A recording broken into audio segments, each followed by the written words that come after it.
Franchise Sports Media! Hello and welcome to another edition of the main event. I am your host, Damon Q. Cotton. You can follow me on all social media platforms at Damon_the boss. To my right, Kalani Lua, KLUA11. To my left, Griffin Kemp. You can follow me at Griffin Kemp 51. all right, guys, coming off of the July 4th holiday weekend, don't want to get too much into the pleasantries, but how was the weekend for you guys? Anybody do anything special? Anybody, what really stood out to you from the sports weekend? I know it's really light. We had a great weekend of combat sports. We got a lot of hype going on for the Olympics and Team USA in basketball. Women's basketball's been popping this entire year, so it was just a solid week overall. What about you, Kalani? It definitely was. Got to watch a lot of soccer this weekend. A lot of ties and penalty kicks, but the drama was definitely there. You're right about that.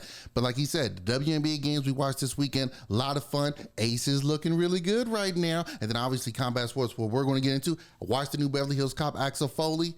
Give it a look-see. But overall, pretty good weekend. Hot, but good weekend. All right, guys, let's start. Yeah, record heating here in Vegas. It is extremely hot, but I'm still staying cool wearing a hoodie. All right, guys, let's jump into one of the first cards from the weekend. Jorge Masvidal versus Nate Diaz in a boxing ring, not inside of an octagon.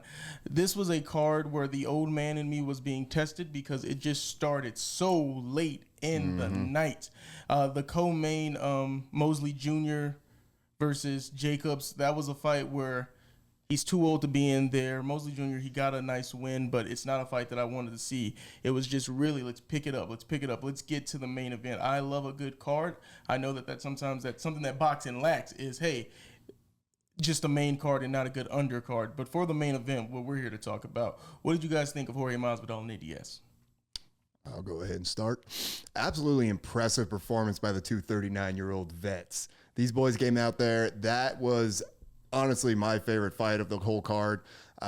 They both came out and showed that if they both take it seriously and they both actually have some personal vendetta or something on the line, that even in their ripe old ages of 39 years old, they can get up, they can get in a training camp, and they can put out stellar performances. Absolutely amazing. I was entertained by it because at first, when it was first announced, had no interest in it whatsoever because, like he said, we didn't see Nate Diaz take the Jake Paul boxing matchup seriously. So I'm thinking like, okay, this is just a money grab. This isn't going to be fun. Masvidal, it's his first time. He might gas out within 4 rounds. These guys took it seriously. You put the cardio work in. Wasn't the cleanest from a technical standpoint, but for two guys at their age, at this stage in their boxing careers, I was thoroughly entertained for most of the fight. There were a few moments where I'm just like, oh, they get messed up by a real boxer, but they went out there and put on a good show. 10 rounds of absolute war between these two. I wouldn't mind seeing a rematch. Okay, I'm gonna disagree with you right there because I thought it was not entertaining. It's not something that people should want to watch. For me, if you want to say, hey, two guys, they're getting the bread, hey man, make a dollar when you can. But this is just not something that's entertaining to me. And then let's look at those gloves. Were they fighting with like 16-ounce gloves? I mean, like they looked like there was no damage. You can see that after the fight. Neither guy. I'm not saying that you got to go out and just have the biggest bruises and be bloodied up. But there was just nothing for me that made it worth, hey, this is how I want to spend a Saturday night watching these two former UFC greats fight inside of a boxing ring. It's just not there for me. When you think about the things that you could be doing on a Saturday night, we're going to be talking about the Shakur Stevenson fight, or maybe that one, it's not as much entertaining. But to me, when it comes to the former MMA stars who want to try their hand in the boxing ring, more power to you, but to me, that is not an entertaining style of boxing where I know Nate Diaz, he does the walk away, and it's cute and it's funny. It's Nate Diaz. He's from Stockton. He doesn't care about anything. But I want you to care when you're out there. I want you to treat a fight like it's a real fight. I don't want to watch 10 rounds of an exhibition of two guys. And not that you have to hate each other, not that there's not mutual respect after a fight, but I don't want to, as a fan, feel like, oh, I'm just watching two guys go out there and, hey, I'm going to give it my best and we're going to shake hands and maybe have a drink after this. Make me feel like this is real. Not so much in a scripted WWE way, but it just looked like two guys that were just, hey, we're going to put on a show for the fans. And the punches were being thrown, But maybe it was the glove size. That's why I mentioned that before. But it didn't seem like no guy, either fighter, landed a punch that made me think, ooh, he got him right there. He rocked him right there. So, like, if going forward, you say you want to see a rematch. Yeah. I am okay. I am good. If there's a rematch, whoever's watching it, I mean, whichever platform it's going to be on, everybody have fun. But I am tuned out. This is the end for me when it comes to former MMA fighter who now wants to get inside of a boxing ring. Unless it's Alex Pereira, who's also said that in his mid-30s, he doesn't feel like he should do that. But hey, that's somebody I'd want to see him do anything combat sports related. Fair enough. And I agree with you with the glove size. And I think when you look at some of the shots Jorge Masvidal did land, the glove size definitely played into it. If not, with a smaller one, I think would have had a bit more impact on Nate Diaz. So I agree with you on that one. But again, I just thought, given all the circumstances, they actually took it seriously. And to me, that was what made entertainment. Now, granted, Nate threw like 17,000 punches, and none of them seemed like they ever hurt. Kind of like Chael Sonnen when he fought Anderson Silva the first time. That's a bit of his style, though, even in MMA. Him and his brother, they're not big punchers. They're just going to overwhelm you with volume. Maybe with lower ounce gloves, it's a little bit more effective. But yeah, if they were to do it again, for me personally, I'm just a little opposite of you. I wouldn't mind seeing it again, knowing that they're going to take it seriously. Maybe do a better job with your undercard, putting some other known guys on there to make it a bit more entertaining all the way through. But whether they fight each other or fight someone else, I'll be down to try to give it a look-see. I don't know how they'll do it the second time out, but I wouldn't mind seeing Jorge give another boxing match to somebody. I'll say that when it comes to these fights, like you're saying, you know, you lost the ability to want to watch these former UFC fighters come into the boxing ring. I kind of was already under that presumption. I already had that set of mind. But in terms of just this style, this realm of combat sports, I think that they did kind of get up a little bit. You could see it in Diaz. You could see it, even though he still did his typical Diaz stuff, you know, bouncing up on the ropes and just trying to tease a little bit Masvidal. I like that Nate even seemed like he took it a little bit more serious. And then again, he went back the other way in the post-fight interview where he's saying that he wants to take on a top-ranked boxer and then go back and take on Leon Edwards, or, you know, that's when the delusion started coming back in. But for this fight alone, and especially the history with these two guys and the meeting up in the first BMF title fight in the UFC, I was interested just to see how they would look, how they would both look as boxers. And honestly, if I was going to pick either one of these guys, I think I'd pick Masvidal. Was the most impressive to me. I don't know why.Maybe it was just because of his last outing against Gilbert Burns in the UFC. But I didn't really have that high of expectations, especially because Masvidal looks like he got to put on a little bit of that weight. He got a little bit of that 4th of July beer belly, if you know what I'm talking about. Yeah. But he looked really good. I honestly thought I scored it a win for Masvidal in the end. Obviously, that's not the case. They gave it to Diaz. I guess you throw 740 punches and you only land about 20% of them. That's better than Masvidal, who threw 654, landed 182 at a 28% landing rate. So, I don't know. It's what it is, but I will say going forward, these guys meet again. I'm not necessarily going to promise I'll tune in, but good on them that they went out and hopefully got some money for this.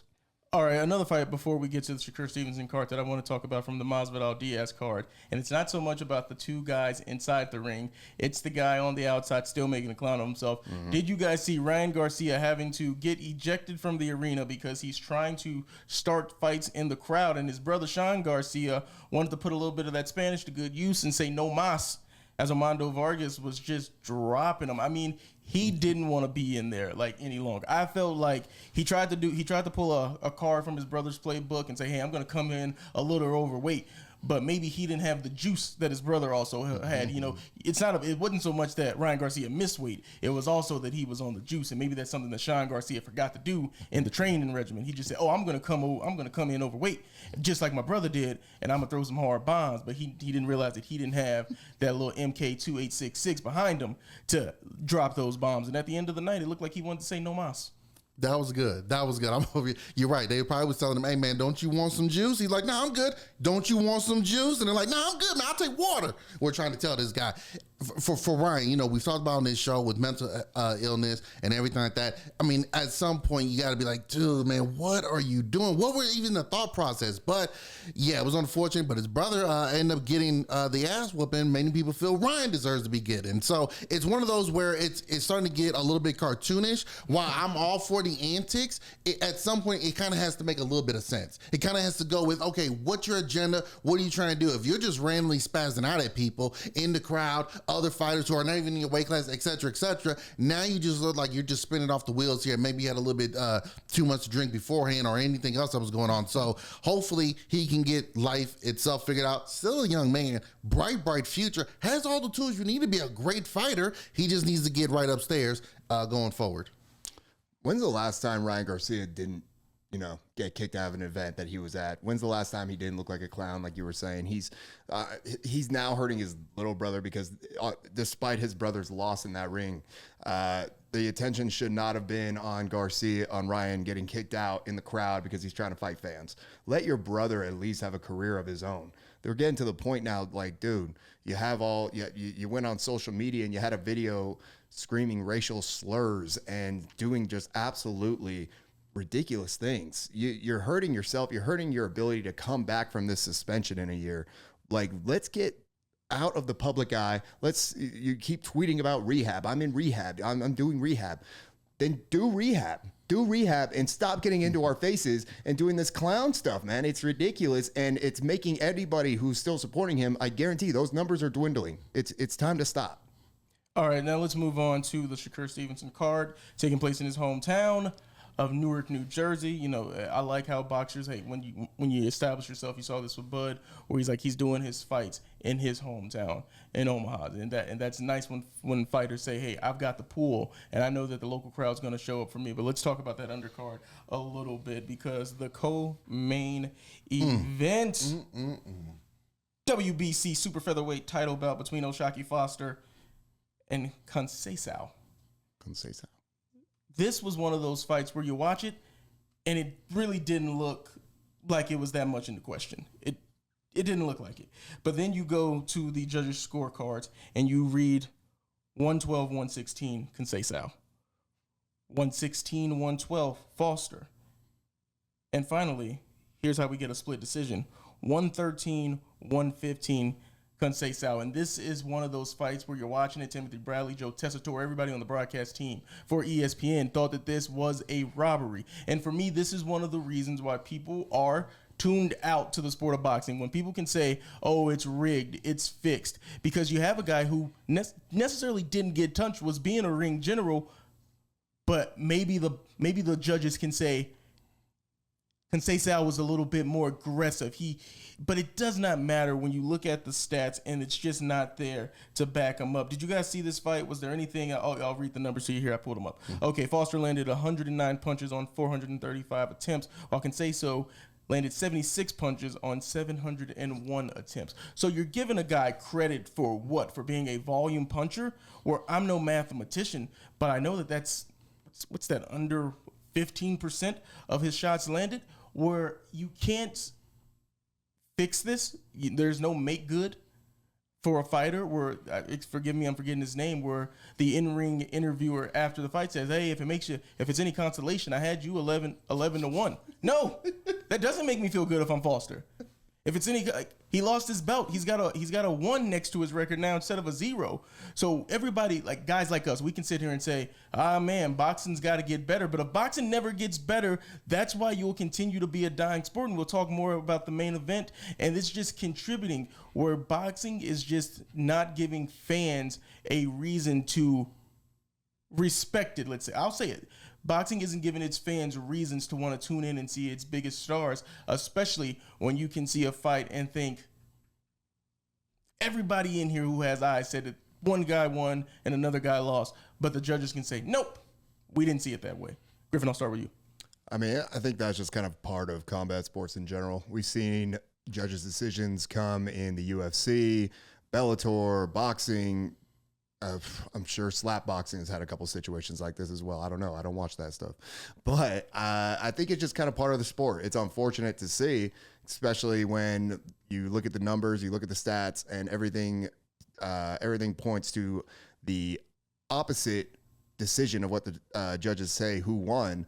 But at the end of the day, it is what it is. It's a sport that relies on judges. It's not football or basketball or baseball where numbers determine who wins. It's a sport where the numbers play a factor. But in the end of the day, the 3, 4, however many judges are on there, they are the ones who decide who wins the bout.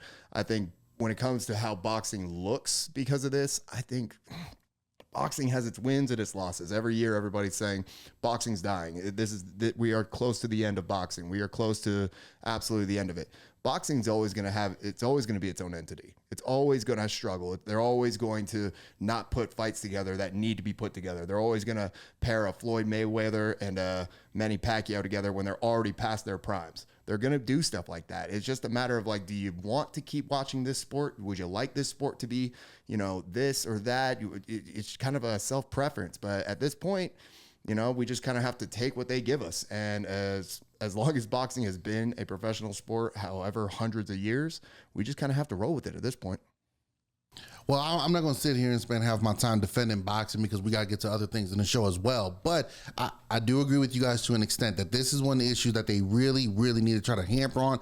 I don't know if you need to get new judges in there, get new certifications in there, get fresh eyes on the product, if there needs to come up with a different scoring system. I did see one where they were breaking down fights from back in the day, let's say 70s and 80s. You got points based off the number of punches you landed. Hence why a lot of those fights, we saw a lot of action. You get points for the punches you landed. Around the late 80s, early 90s, they were, I believe, 91 and 92. I could be wrong on that, but they were saying that's when they switched it to more of everything else. Like you said, I landed less, but I was more aggressive. I was coming at you. I was throwing more volume punches, things of that nature, kind of like we see in the UFC. Ring control, aggression, things like that. Okay, that's how we're going to score it, and that's why sometimes we get the fights that we do. Where you're like, what's going on here? Total robbery. This was insane. It was madness. Every last one. The judges who gave it to Conceição, they should all be suspended, or at least have to explain themselves. Why did you see it this way when everybody watching it?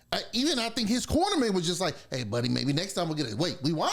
They were even surprised. So I think it's one of those where I wish in all sports, the head referee or the head judge has to explain what they saw, and maybe they could give some clarification and maybe okay, maybe I didn't see it like that or whatever. Maybe we don't believe it or not, but I do believe there needs to be an explanation for something like this. Outrage, atrocity. I don't know all the Stephen A. Smith's words, but it wasn't good. All right, now let's move to the main event on that card. Shakur Stevenson, Newark kid. Now, we all know some of the complaints that people have against Shakur Stevenson is that he is a young, skilled boxer, Olympic gold medalist, but he's a bit boring. And I'm kind of down the middle, 50-50, because you saw that Shakur, he's trying to lean into being a Twitter troll. If you look at him on Twitter after the fight, he's going at everyone. He's got things to say to everyone who he's calling a hater, everybody that he's saying being shaboing boing, riding it. But you can't have that personality on social media and expect people to want to turn out to the fight, because at the end of the day, the public, they want to see exciting fights. And if you're going to be taking on these massive underdogs that we know that the guarantee that you're getting as a champion, maybe there is just no risk, because we can all name the names that we want to see him fight, whether it be Tank Davis, whether it be Devin Haney, whether it be Lomachenko. Everybody wants to see these fights, but I don't think that Shakur Stevenson, not that he's afraid of those fights, but he feels like he is not getting that brand value where he, in his mind, he is an A side to these cards. And when it comes to the public, they are telling him you are not the A side. And I do want to take a little moment, because obviously he cruised the entire fight. Nothing about that is in dispute. But we saw it on the ESPN broadcast where they're showing people leaving during the 12th round. And some people say, look at that. He's not even exciting. People are leaving. They don't want to see it. To me, here's the glass half full take for it that I have. It's a blowout. When you're watching a team that's up 30 and it's 3 minutes to go in the fourth quarter in an NBA game, okay, they're not coming back. Yeah. So I'm about to beat the traffic. Yeah. I don't need to stay here and watch them read the cards. Yeah. I don't need to do that. So people are like, oh, they're boring. Even his hometown, they're turning their backs on him. No, you go there, you watch the fight, you say, yeah, we all know how this is ending, and you leave. But still, for Shakur Stevenson, that's got to hurt the ego just a little bit. But what did you guys make of this performance? Because obviously, all the tools in the world, but there's just a disconnect there from him wanting to be that mainstream superstar. He's got all the cosigns in the world. I mean, if this was rap, he got the cosign from Kendrick. He got the cosign from Kendrick and Drake. He got the cosign from Lil Wayne, where that be Bud Crawford, Floyd Mayweather, Andre Ward. All of these guys are, man, Shakur Stevenson is next up. So he's got that cosign, but still people are saying, I'm not feeling it, man. So, Kalani, what do you think about this young fighter that people are just still about? Well, and you wrapped it up good. Now, to what you said, it wasn't just the 12th. There's video of people leaving in the 8th, 9th, and 10th round as well. Like, there was video also leaked out that people were leaving earlier than that. I agree with you. Hey, man, if it's a blowout, I don't need to stay here at the end, but you're leaving in the 9th, 10th round? Not a good look. I feel like a lot of fighters have tried to use the Floyd Mayweather tactics of playing it safe, playing it smart, be defensive, don't get hit, which is the name of the game, and then you go out there and get the victory. Here's the problem that they all fall short on. Floyd said, if that's the route I'm going to take, then I have to be the bad guy. I have to be the heel. I have to make everyone out there come and watch or tune in to watch me lose, just like Muhammad Ali. We call him the greatest. During his time, he wasn't the most popular fighter. A lot of people tune in to watch him lose. Same with Floyd Mayweather. If these guys are going to fight this way, then you have to at least build up a personality. You say you're trying to do it on social media, you got to go all the way. Not just social media. You got to do it in interviews, press conferences. You got to showboat. You got to be cocky. You got to do what we've seen Chael Sonnen do, Kobe Covington do. Even Kobe Covington admitted, I was a boring fighter. UFC was going to cut me. What I do in Brazil, I cut a heel promo, and I went out there and became the bad guy. Now every time he fights, more and more people want to see him lose because of his antics. That's what these fighters are missing when they try to go the Floyd Mayweather route. Protect your zero, get your money, get your bag, play it safe, don't take so much damage. Okay, but build yourself up to where we want to see you lose, where the other guys' fans and even some fans here in the States want to see you go down, and then you go out there and beat them. That's how you get the big numbers. That's how you get the respect. But if you go out there and you play it safe and you don't want to do any of that, well, you're going to have these performances where, for the second time in a row, ESPN, Shakur dropped the ball when he had the spotlight on him. I like that a lot. I couldn't agree more with your point there. I think it's like you said, in any combat sport, the athlete has to do two jobs. You have to be great at the sport. You have to have great performances. You have to keep winning, but then you also have to do a little bit of that social. You have to do a little bit of the media work. You got to be in the public eye in a way, whether it's positive or negative. It's got to bring in the numbers. It's got to bring in the eyeballs. But I think this also goes back to what we were just talking about the sport of boxing. Shakur was a negative 3,500 favorite, bro. 3,500 favorite. Why are you getting upset that people are leaving your fight early when you're fighting a guy where they know Shakur Stevenson? Do they know Arman? Do they know the opponent?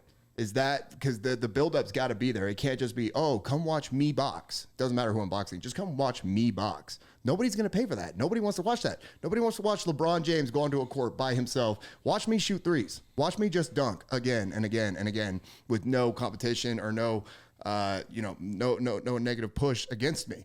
This Shakur, if he wants to fix this issue he has about not being a draw, not being one of the bigger stars in boxing, take a note out of, not all the notes, but take a slight note out of Ryan Garcia's book. Take a note of what we saw in these last few months with boxing, where guys are actually fighting other big names. Guys are actually getting in there and putting that at risk. Fight guys where the fight itself is built up, and then you can get in there, and then you can do a little bit of the media work, and then you can build your following, build your loyal fans. I think that, whether it's he's just not necessarily doing the right things in the media, or it's just his the opponents that he's taking on, there's just a lot of different things he can do to just be better. Go ahead. Did you have ahead. Just last one. Yeah, go ahead.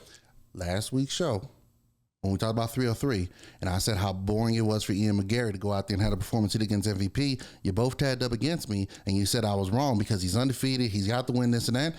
Look at what we're saying now about Shakur Stevenson. When you get a chance on the big stage and all eyes supposed to be on you, whether you're the main event or a prize fight on the card, you don't put forth those performances. Now, granted, for Ian McGarry, it'll be different. It'll be different. But on that particular one, I felt he dropped the ball. Now, the next fight, he might go out there and KO the guy in 17 seconds.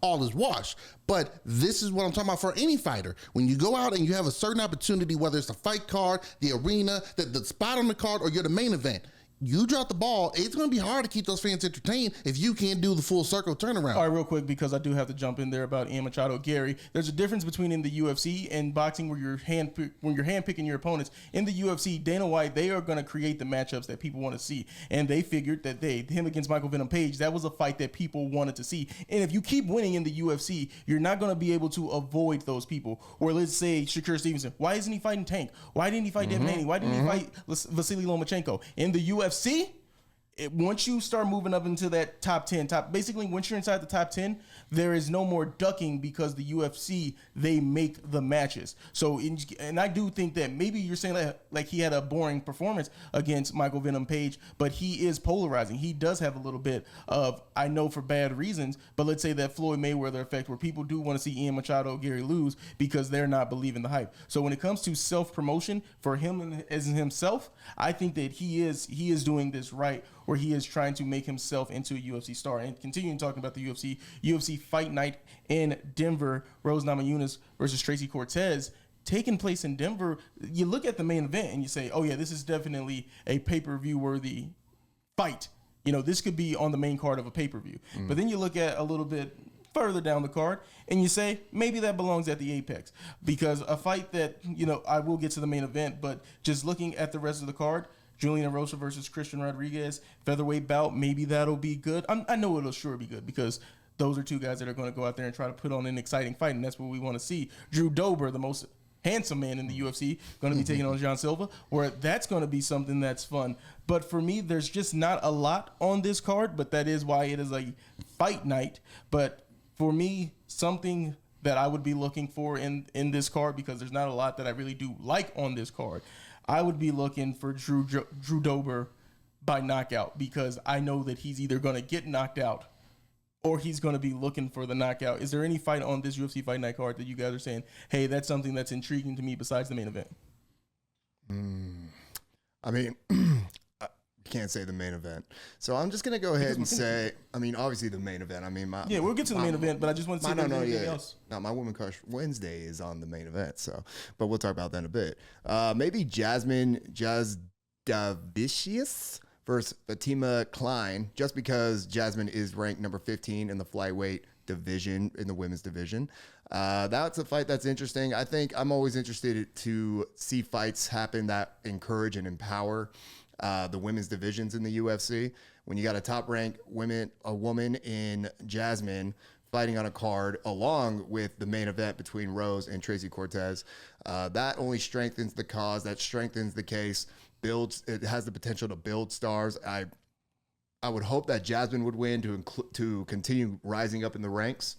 But we will see what happens. But I'm just going to go ahead and go with, Jasmine versus Fatima.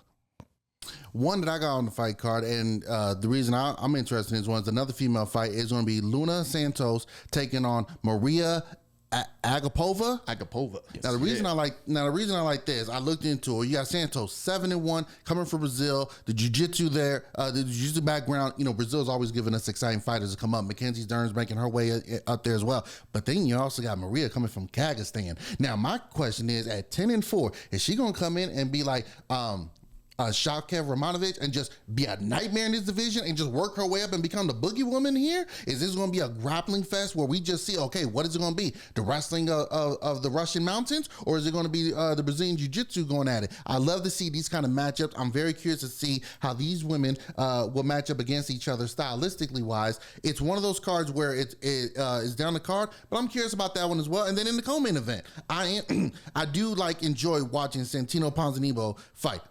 He's an enjoyable fighter, very tough. I believe it was an injury that kept him out for a little bit, but he's one of those guys that at one point in time, his name was right there for guys who could potentially be next in line for a title shot. So I'm curious to see how he looks. 30-7. He's taking on Muslim. Oh man, I went to public school, guys, so forgive me. It's okay. Salikov, 19-5. So again, we're seeing two guys with styles and aggression paired up against each other. Should be a co-main event for this absolute banger of a main event. I do just want to add real quick, just to do the little drop. I remember hanging out with Luana Santos one night, and it was just, wow. I think, after UFC 300 with the entire team, and it was just one of those moments of, oh man, you're really cool outside of the octagon. So for me, that is someone, even though she's a minus, I want to say 330 favorite in this fight, that is someone I'm going to be looking forward to getting a win, because it's one of those, when you're cool to me outside of the octagon, I want to see you win inside of the octagon. Now let's get to that main event. Thug Rose. Thug Rose! Thug Rose! Rose Namajunas taking on Tracy Cortez. Griffin, I want to let you start on this main event, because you said, who in this fight is your Woman Crush Wednesday? I didn't know we were still doing that. Oh, it's got to be Tracy Cortez. It's got to be Tracy. I love Thug Rose. I'm a fan of Thug, but I'm a lover of Tracy. I think Brian Ortega fumbled the bag a bit with that one. But this fight is very interesting. You got the number 11 ranked flyweight. You got the number 6. And with Rose Namajunas, Rose is tricky. Rose was tricky. We had the entire series against Zhang Wei Li, where it was inspirational to see her fight the way she did. It was absolutely amazing to see her emotional afterwards with her coach in her face screaming, "You're the best," and she's screaming, "I'm the best." Those moments are why we love Thug Rose. But then you have the fight against Carla Esparza, where it seemed like she just, even though it was a split decision, it didn't seem as inspiring. She didn't seem to be as in the fight as she should have been, definitely not as much as she was against Zhang Wei Li. So then she's come back and has a couple fights afterwards. She's had a loss against Manon Fiorot and then a win against Amanda Ribas. So it's kind of hit and miss with Rose. You never know what kind of performance she's going to put out. I hope that it's a great performance. I can't sit here and tell you I want either one of these women to win or lose. But then in a fight against Tracy Cortez, where Tracy is, I believe, 11-1, has only lost one fight in her entire UFC career. That is a challenge. And I think if I had to say who's got the most on the line to win, who can win the most with a victory in this fight, I think it's got to be Tracy. Tracy comes in, she beats Thug Rose, number 6. I think that skyrockets her up the ranks and possibly maybe one more win, or even straight up to a chance at the title. It's going to be interesting to see what happens. Even though the rest of the card isn't that intriguing, this one right here alone will be enough for me to be tuning in to watch these two women get down. Oh, I thought you was going to jump in with something. No, I'm very excited about this. Now, this fight was put together last minute because of an injury to Macy Barber. Tracy Cortez stepped in. Shout outs to her. I do feel like if this had a proper build-up, proper training camp, we might see a better resolution for what this was and the hype behind it. But at the same time, hey, man, this is what we train for. We warriors for a reason. We're gladiators. Tracy Cortez, 11-1. Her first loss, first fight. She's 11 straight since then, 6 in the UFC if you count the Contender Series. They've all been decisions, but she's shown she's next. Not only does she have the look, again, the Women Crush Wednesdays, but she's also got the talent and the skill to go out there, rounding out her game better and better. She's somebody who's on the rise. Rose, she's been to the mountaintop. She's been there a couple times. She steps up when the moment is big. Now, what I am curious about is, sometimes for fighters, when you're fighting in your backyard, we've seen this with Derek Lewis when he's in Houston. We've seen it with Donald Cerrone when he's in Colorado. Sometimes when you're at home in your backyard, that pressure's a bit much. The altitude's a little bit too much for you to breathe. The lights are a little brighter. You might be a little stiff. So I wonder how Rose is going to look in this, given it the late change, given it's in her backyard. We've all seen the stories of her dealing with anxiety, mental illness, getting over the pressures of being a fighter and all that comes with that. Outside of that, she's a terrific person. I mean, all of them, for the most part, all of them are. But I'm very curious to see. We know Rose is well-rounded. We know she can kick you up on the feet, or she can pick you apart on the ground. Tracy Cortez, another one. I really do love this matchup. Again, it would have been nice if it would have had a proper build-up so both can be fully prepared for each other. But this is the fight game, and this is what we step up for. I'm excited for this. Like you, if this was a fight on a pay-per-view, it'd be one of the better ones that we all want to tune in for. Luckily, we get it as a main event. All right, and that's just going to about do it for us here on the main event, a part of Franchise Sports Media. Follow us on YouTube at Franchise Sports Media and all the other great content that we have coming out. Remember, stay safe and protect yourself at all times, everybody. Peace.